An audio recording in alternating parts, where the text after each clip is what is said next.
नहाकर नन अचंभित हुई कि उसके शयन कक्ष का द्वार अवरुद्ध लगा। सोचा ये कि क्या कोई पुरुष वहां है। फिर दरवाजे की कुंडी चटखने लगे और उसका हृदय कंठ तक पहुंच गया। चारों ओर देखा गया मगर खिड़की की पर्दे सिर्फ लहराते थे।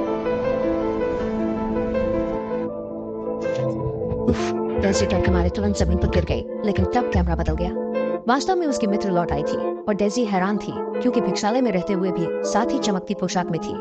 वार्तालाप से पता चला भिक्षालय उसके लिए सहज था और वो प्रायः गुप्त रूप से बाहर निकल जाती। उसने सुनकर डेजी ने मासूमियत से सोचा ये वही भिक्षालय हो सकता है।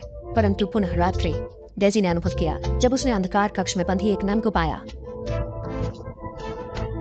और भ्रांत हुई ऐसे ही हुई, परंतु उसे स्पष्ट नजर आने से पहले किसी ने उसे देख लिया। उस व्यक्ति की नवीनता थी, इसलिए उसने अधिक न बोला। अगले दिवस डेजी के मित्र ने सज धज कर शांत बाहर जाने की कोशिश की, लेकिन उसी समय डेजी कुछ विचारमग्न थी। लेकिन अच्छा सामंजस्य के लिए दोनों ने एक शराब घर की ओर रुख किया। रात्रि उत्सव के बीच उन्हें साथियों का संग मिला। उस खुशी के पश्चात डेजी ने भगवान से प्रार्थना और पश्चाताप किया, लेकिन जब वह विचार के लिए चौराहे पर गई, वहाँ रहस्यमय व्यक्ति मिला। व्यक्ति ने कहा कि आज रात उससे संपर्क करना आवश्यक है, ये एक नन की सुरक्षा हेतु महत्वपूर्ण है।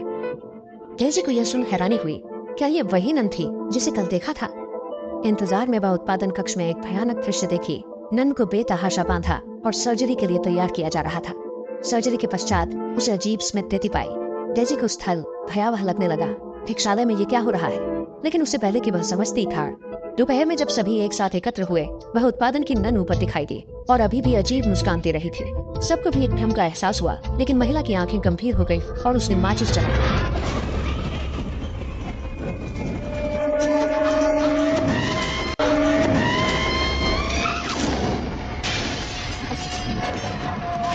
डेजी को धीरे धीरे समझ में नहीं आया। रात में उसने रहस्यमय व्यक्ति के पते के अनुसार रहस्यमय व्यक्ति का घर पाया। इस समय रहस्यमय व्यक्ति ने आखिरकार सच्चाई बताई। वह मूल रूप से इस मठ में काम कर रही थी क्योंकि वह सामाजिक नहीं थी।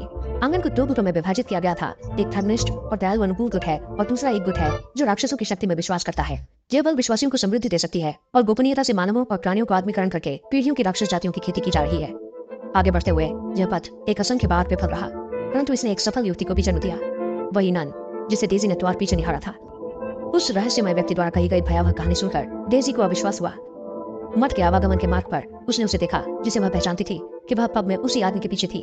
आखिरकार आदमी बहुत पहले पास में रहता था और शायद वह यहाँ कुछ सच्चाई भी जानता था। हालांकि आदमी बेहद डरा हुआ लग रहा था। इसके तुरंत बाद